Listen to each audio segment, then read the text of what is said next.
Hello students, this is computer class 10th Halwasia Vidya Vihar. और आज हम करेंगे सेशन 4 का revision, performing operations on a table. हमने लास्ट वीडियो में डेटाबेस में टेबल क्रिएट की थी, तो ये हमारा न्यू डेटाबेस 1 था और इसमें ये टेबल्स हमने क्रिएट की थी। इन टेबल्स पे ऑपरेशन परफॉर्म करना, मतलब टेबल में नया रिकॉर्ड इंसर्ट करना या टेबल का कोई रिकॉर्ड है वो डिलीट करना, डिलीटिंग और मॉडिफाइंग डेटा इन ए टेबल। उसके बाद हम टेबल के अंदर जो डेटा है उसे सॉर्ट करेंगे, असेंडिंग या डिसेंडिंग ऑर्डर में उसे सॉर्ट करना based on some particular field. तो मान लो हम ये वाली टेबल लें, स्टूडेंट टेबल। जो भी टेबल लेना है उस पर डबल क्लिक करो, उसमें जितने भी रिकॉर्ड्स हैं वो इस तरह से आ जाएंगे। इसमें मान लो आपको नया रिकॉर्ड इंसर्ट करना है, तो लास्ट रिकॉर्ड के बाद आपके पास एक ब्लैंक लाइन होती है, चाहे तो आप उसमें माउस से उसमें क्लिक कर दें या इंसर्ट मेन्यू में और ये रिकॉर्ड कमांड होती है उस पर क्लिक करोगे तो भी ये जो नेक्स्ट ब्लैंक रिकॉर्ड होता है उसमें आपका माउस का कर्सर ले आएगा और वहाँ पे आप टाइप करना शुरू कर दें और जो नेक्स्ट रिकॉर्ड की वैल्यू है वो उसमें डाल दी। मान लो ये वैल्यू थी हमारी 1006, एडमिशन नंबर, नेम, फिर क्लास और उसके बाद टीचर। ये वैल्यू इस तरह से आप नई वैल्यू इंसर्ट कर सकते हैं। उसके बाद एक और रिकॉर्ड आपको इंसर्ट करना है, तो दोबारा से चाहे हो तो आप इंसर्ट में जाके रिकॉर्ड पे करेंगे तो वांट टू सेव। जैसे ही करंटली जो भी रिकॉर्ड आप डाल रहे होते हैं वो सेव हो जाता है ऑटोमेटिकली, जैसे ही आप उस रिकॉर्ड को कंप्लीट पूरा फिल कर देते हैं और उसके बाद उस रिकॉर्ड से बाहर कहीं भी क्लिक करते हैं, किसी और रिकॉर्ड में, चाहे वो नेक्स्ट हो या प्रीवियस हो, किसी भी दूसरे रिकॉर्ड में क्लिक करते ही आपका प्रीवियस रिकॉर्ड जो आपने अभी एंटर किया है वो सेव हो जाता है। तो जैसे मैं नेक्स्ट में गई, ये डायलॉग बॉक्स भी आया, do you want to save this record, yes करेंगे तो ये वाला रिकॉर्ड सेव हो गया है। उसके बाद नेक्स्ट रिकॉर्ड में एंट्री करनी है तो वही दोबारा से वही प्रोसीजर आपको रिपीट करना होगा। अब आपको कोई रिकॉर्ड में डेटा मॉडिफाई करना है, मान लो इसी में आपको नेम चेंज करना था, ये एफ की बजाय आपको लिखना है जी। तो जिस भी रिकॉर्ड में जहाँ पे जो भी चेंज करना है, माउस से उसी फील्ड में क्लिक करो और उस वैल्यू को मॉडिफाई कर दो यूजिंग कीबोर्ड। उसके बाद आता है डिलीशन। कोई भी रिकॉर्ड आपको डिलीट करना है तो ये रो सेलेक्टर बटन होता है, ये बिल्कुल लेफ्ट एक्सट्रीम पे रो सेलेक्टर बटन। उस रो सेलेक्टर बटन में जिस भी रिकॉर्ड को डिलीट करना है उस रो को सेलेक्ट किया, राइट क्लिक किया और डिलीट रो, शॉर्टकट मेन्यू से डिलीट रो बटन प्रेस किया और यस, इस डायलॉग बॉक्स में यस, तो ये रिकॉर्ड आपका डिलीट हो गया। इस तरह से आप रिकॉर्ड डिलीट कर सकते हैं। उसके बाद आता है सोर्टिंग डेटा इन अ टेबल। टेबल में डेटा सोर्ट करना हो तो वो आप किस तरह से करेंगे, ठीक है।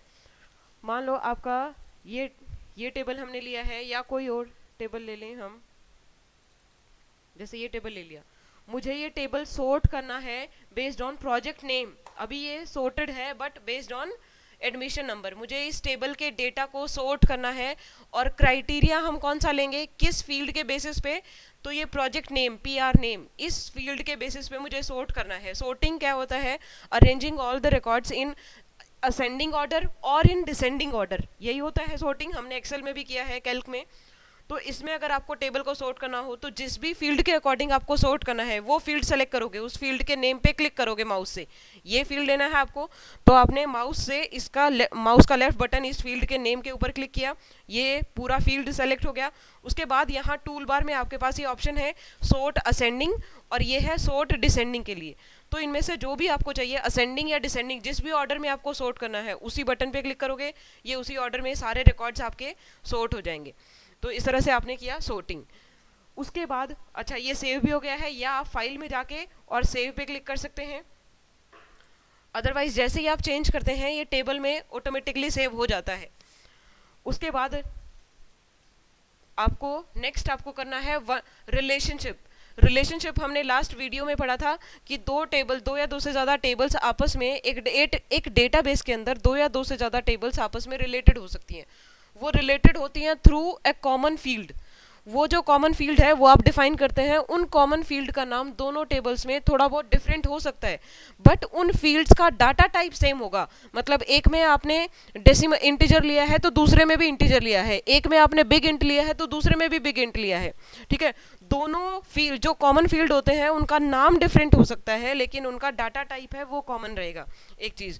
दूसरा, जब आप रिलेशनशिप एस्टैब्लिश करेंगे तो कॉमन फील्ड्स को लिंक कर देंगे, इस तरह से आप रिलेशनशिप बना सकते हैं। टाइप ऑफ रिलेशनशिप क्या होगा, वन टू वन होगा या वन टू मैनी होगा या मैनी टू मैनी होगा, वो डिपेंड करेगा कि आप कौन से फील्ड्स को कॉमन रख रहे हैं दोनों टेबल्स में। अगर दोनों टेबल्स की प्राइमरी की आपस में कॉमन है, उनको कनेक्ट किया है, तो वो वन टू वन रिलेशन ही होगा। अगर एक तरफ वो प्राइमरी की है, यानी उसमें सारी प्राइमरी की ना भी हो तो भी उसमें सारी यूनिक वैल्यूज हैं एक टेबल में, और दूसरी टेबल में उसी फील्ड में वो रिपीटेशन अलाउड है उसी वैल्यू का। मान लो एक जगह एक वैल्यू आ गई है, जैसे ये प्रोजेक्ट नेम है, वो रिपीटेड है, तो ये मैन वन टू, एक जहां प्राइमरी की रहेगा वहां वन रहेगा, जहां रिपीटेशन अलाउड है वहां मैनी। ठीक है, तो इस तरह से वन टू मैनी रिलेशन हो सकता है। या आपके जो दोनों फील्ड आपस में रिलेटेड हैं वहां दोनों में ही डुप्लीकेट वैल्यूज अलाउड हैं या डुप्लीकेट वैल्यूज हैं टेबल में, तो वो मैनी टू मैनी रिलेशनशिप बन जाएगा। क्रिएट कैसे करने हैं वो मैं क्रिएट करके दिखाती हूँ। सबसे पहले आप टूल्स में जाएंगे, टूल्स मेन्यू और रिलेशनशिप कमांड पे क्लिक करेंगे, तो ये रिलेशनशिप क्रिएटिंग विजार्ड आपके पास ओपन हो जाएगा। इसमें ये पहले से बनाया हुआ था, इनको हम डिलीट कर देते हैं। नया रिलेशनशिप मैं क्रिएट करके दिखाती हूँ। सबसे पहले जैसे ही आप ये टूल्स और रिलेशनशिप ये आपने ओपन किया, इसके अंदर आ जाएगा आपका ऐड। बाय डिफॉल्ट आता है इसमें पहले से, क्योंकि एक रिलेशनशिप बना हुआ है तो इसलिए वो विंडो नहीं आई। नहीं तो आपके पास आता है add table dialog box. Add table dialog box अपने आप आता है। इसमें से अब आपको एक नया रिलेशनशिप बनाना है, तो जो भी दो टेबल्स आपस में रिलेटेड हैं, जिन जिन टेबल्स के बीच में रिलेशनशिप आपको क्रिएट करना है, वो टेबल्स आपको यहाँ पे ऐड करनी पड़ेंगी। ठीक है, तो उसके लिए पहले वाली टेबल्स मैं मान लो डिलीट कर दूं,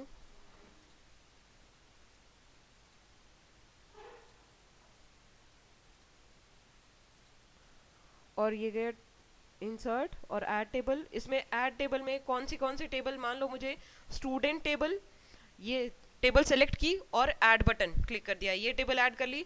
दूसरे प्रोजेक्ट टेबल, इसको सेलेक्ट किया और ऐड कर दिया। ठीक है, तो ये दो टेबल्स ऐड कर ली है मैंने। उसके बाद ऐड टेबल डायलॉग बॉक्स को क्लोज कर दो यहाँ से। उसके बाद ये दोनों टेबल्स आपस में, इनके बीच में मुझे रिलेशनशिप एस्टैब्लिश करना है, तो कॉमन फील्ड कौन से होंगे, किन के थ्रू करना है। यहाँ एडमिशन नंबर, एडमिशन फील्ड है, और यहाँ एडीएम फील्ड है। ये दोनों ही फील्ड, यही मेरे कॉमन फील्ड हैं। हम दोबारा से देख लेते हैं। इसमें ये देखिए, ये प्रोजेक्ट टेबल है, ये प्रोजेक्ट टेबल है आपकी, और इसमें हमारे पास है एडमिशन नंबर, प्रोजेक्ट नेम और प्रोजेक्ट आईडी। ये एडमिशन नंबर के पास ये प्रोजेक्ट बना रहा है, और ये उसका प्रोजेक्ट आईडी है। ऐसे ही जो स्टूडेंट टेबल है उसमें है हमारे पास एडमिशन नंबर, नेम, क्लास और टीचर, कि कौन सा maths teacher, this is the record of maths teacher. ठीक है, तो हमारे पास 101 के पास कौन सा प्रोजेक्ट है, क्या नाम है उस प्रोजेक्ट का और क्या आईडी है उस प्रोजेक्ट की, तो ये हम देख सकते हैं प्रोजेक्ट टेबल से। जब ये प्रोजेक्ट टेबल और स्टूडेंट टेबल रिलेटेड हो, तो ये कैसे कर सकते हैं हम,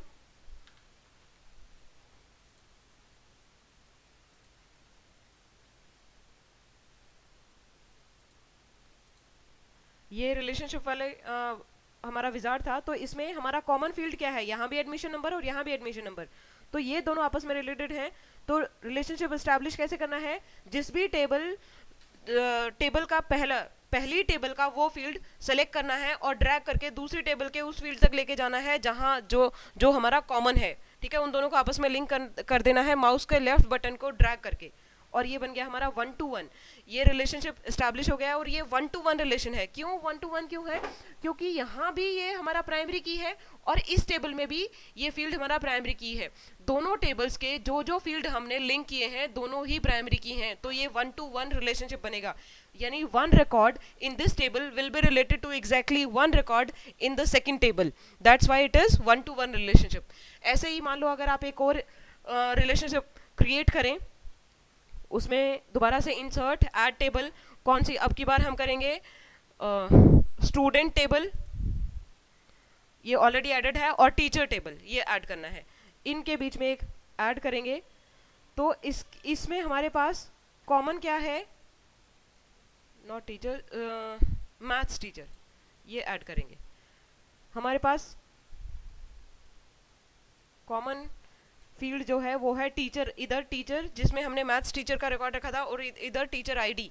ठीक है, ये फील्ड कॉमन है, तो इसको यहाँ से क्लिक किया और यहाँ तक ड्रैग कर दिया, ठीक है। तो ये वन टू मैनी, देखिए यहाँ n लिखा है, यहाँ 1 लिखा है, यानी one record in this table is related to many records in this table, so this is one to many और मैनी टू वन एक ही बात है। एक साइड मैनी रिकॉर्ड्स होते हैं, एक साइड वन रिकॉर्ड, यानी one record in this table is related to many records in this table, ठीक है। But reverse is not true, यानी one student can not have more than one maths teacher associated with him और her. तो इस तरह से आप relationship create कर सकते हैं। तो ये था किस तरह से आप रिलेशनशिप क्रिएट कर सकते हैं। अच्छा, किसी पर्टिकुलर रिलेशनशिप की डिटेल्स आपको जानी हो तो ये जो लाइन है जो उनको लिंक कर रही है उस पर आप डबल क्लिक करोगे तो ये रिलेशन डायलॉग बॉक्स अपीयर होगा, जिसमें बता देगा कि ये प्रोजेक्ट टेबल और स्टूडेंट टेबल ये दोनों आपस में रिलेटेड है via common field, project table का ADM field and student table का एडमिशन फील्ड। उसके बाद जो रेफरेंशियल इंटीग्रिटी हमने पढ़ा था कि रेफरेंशियल इंटीग्रिटी अगर आप इम्पोज कर देते हैं तो इनवैलिड इंसर्शन, इनवैलिड डिलीशन और इनवैलिड मॉडिफिकेशन है वो प्रिवेंट हो जाता है।